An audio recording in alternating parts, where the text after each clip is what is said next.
Okay, तो बढ़िया returns इस काउंटर पर आपको आते हुए दिख सकते हैं। राणे होल्डिंग्स ये है काउंटर, और अनिल जी रानी ग्रुप कंपनीज में भी इनके दमदार होल्डिंग है और वहां पर भी हमने एक्शन देखा है।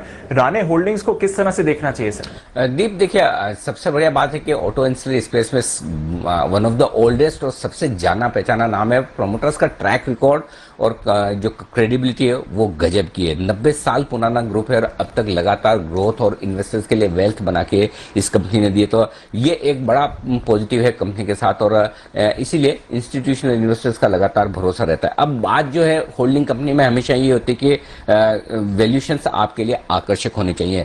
जो कैलकुलेशन करके अभी आशीष ने बताई उस लिहाज से आप आराम से 1800 से 2000 रुपए का वैल्यू आप मानकर चल सकते हैं, क्योंकि स्टैंड अलोन बिजनेस, और ये सारे के सारे वैल्यूएशन जो किए हैं वो बहुत कंजर्वेटिव साइड पर किए हैं। मसलन जैसे 50 करोड़ का सालाना प्रॉफिट स्टैंड अलोन बिजनेस करता है, उसका वैल्यूएशन आप पिछला साल छोड़ दें, पिछला साल तो एक्सेप्शनल था जिसमें सबके लिए मुश्किल था, लेकिन उसके अलावा तो आप आराम से 700-800 करोड़ का मार्केट कैप वहां पर दे सकते हैं। राणे मद्रास, राणे ब्रेक, राणे इंजन, ये 3 तो लिस्टेड कंपनियां और हैं जिनमें इनके पास अच्छी खासी होल्डिंग है।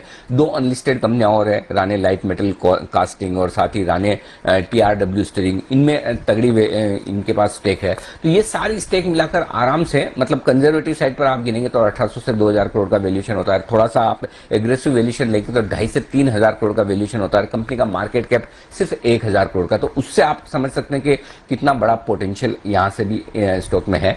और जो तीसरा और सबसे बड़ा कारण है जिसकी वजह से ये SIP स्टॉक में आया है, वो है बड़ी वैल्यू अनलॉकिंग होने की संभावना। ग्रुप की जो 2 कंपनियां हैं, राणे लाइट मेटल कास्टिंग और दूसरा है राणे TRW स्टीयरिंग, अगर ये डीमर्ज होकर अलग से लिस्ट होती, जैसे कि एक-एक करके इन्होंने अपनी कंपनी को लिस्ट करवाया है ताकि उसकी वैल्यू अनलॉकिंग हो पाए और सारे अलग अलग तरह के बिजनेसेस अलग अलग कंपनियों में रहे।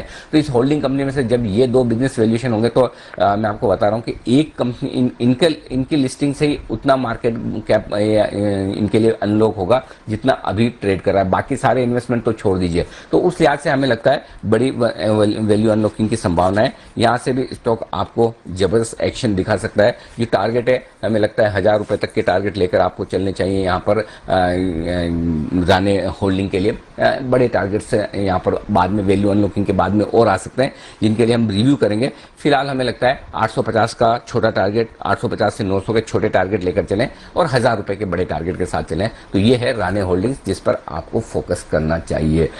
इसी के चार्ट पर एक बार राय ले ली जाए राणे होल्डिंग्स पे। जरा कुणाल जी देखिए राणे होल्डिंग्स के चार्ट से दीजिए अपनी राय। अनिल जी देखिए, चार्ट बहुत अच्छा है और ऐसे बाजार में अनिल जी ऐसे स्टॉक्स आपको बहुत कम मिलेंगे जिनमें अभी तक उस तरह का मूव, उस तरह की मैड रैली देखने को नहीं मिली है।